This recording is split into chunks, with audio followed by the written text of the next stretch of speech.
For this video, I'll show you how to remove chromatic aberration and defringe a photo using Adobe Camera Raw 7.4, but this should also apply to Lightroom.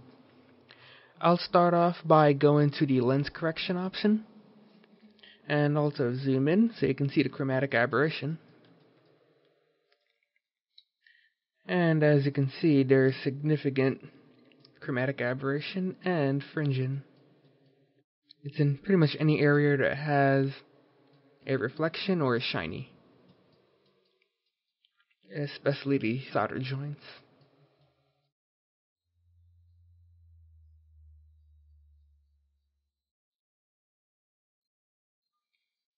So I'll start off by putting a check mark next to the remove chromatic aberration. And as you can see, most of it goes away, but there's still some remaining. And basically, to remove the rest, you'll start off by fine-tuning these sliders over here. So for the purple / blue fringing, I'll just drag up the slider, and as you can see, it pretty much goes away. But it's covering a really wide area, so what you'll do in this case is drag the sliders closer together until the fringing starts to come back, and then just drag it slightly further apart, and do the same thing for the other side. Like so, and then just inspect different areas. Like for example here, there's still a little bit more blue, so I'll drag the slider a little bit further apart, and that goes away. And then I'll just inspect the different areas.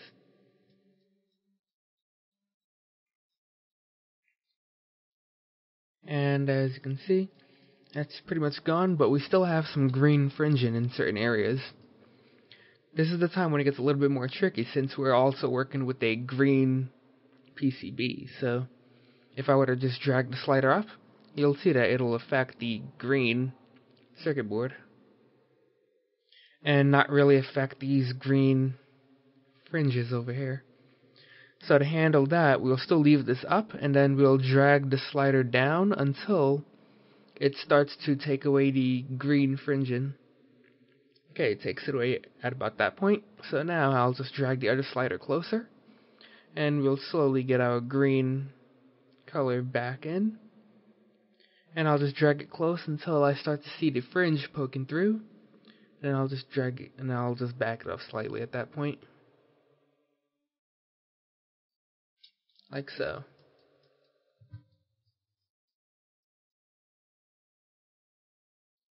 And there's still a tiny bit there, so I'll just widen that slightly.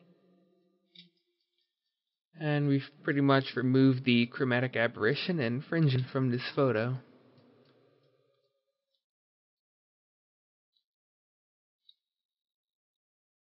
Now I'll show you a more advanced way of doing this. Like suppose, while this photo doesn't have this issue, but suppose you had a photo where the photo has such a wide color gamut that at no point in this slider are you able to remove fringing without affecting other colors. It's pretty rare that that will happen, but let's assume that it happened in this photo. So I just undid all of what I just did, and you can see the fringing is back. So I'll do a more advanced removal. I'll just open this directly into Photoshop. And as you can see, the fringing is still present. So to do this, I'll just copy these layers a few times.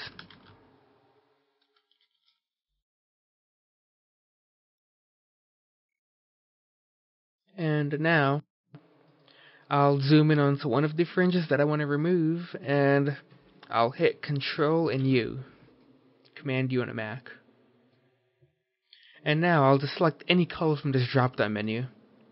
And now I'll get an eyedropper tool, and then I can click directly on the fringe. And then drag its saturation down.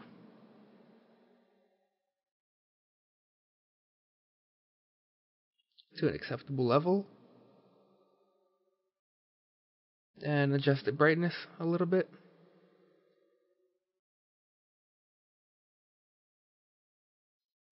And then, after that, I will hold down the Alt key and then click on the Layer Mask button. That will completely cover up all of the changes that I just made, but now with a white brush, I'll set my opacity up to around 50%, and then I'll slowly color away at the areas that has fringing, which is targeting the blue fringing,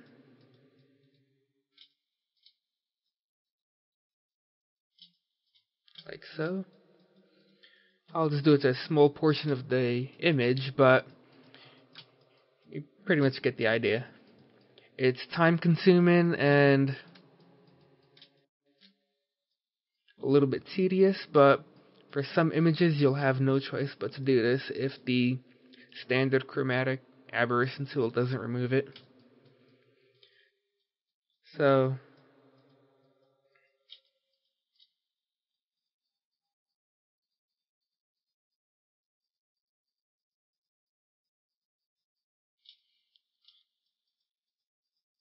let's just pretend that we've removed all of the blue chromatic aberrations. At that point, we'll just repeat the process again. I'll just do Control, Alt, Shift, and E. And I'll do the same thing again, Control, Alt, Shift, E again.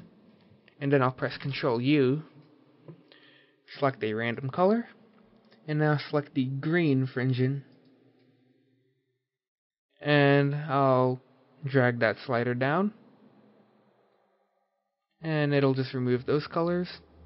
I'll hold down Alt, click on Layer Mask again, and then I'll just use my brush set to white and repeat the same process as before.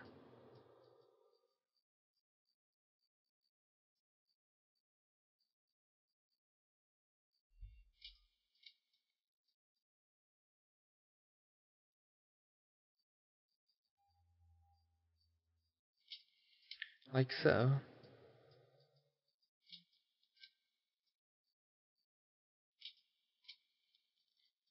And you can pretty much do this for any color in Photoshop.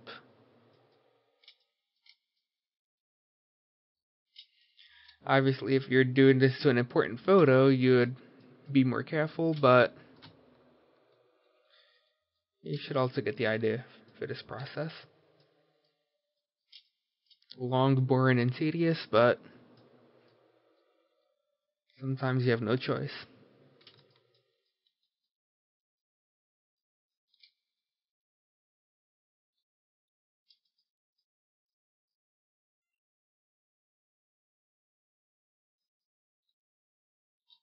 And that's pretty much it. You'll focus on one color chromatic aberration at a time and go over the entire image. If this image had that problem, it'll probably take an hour or two, but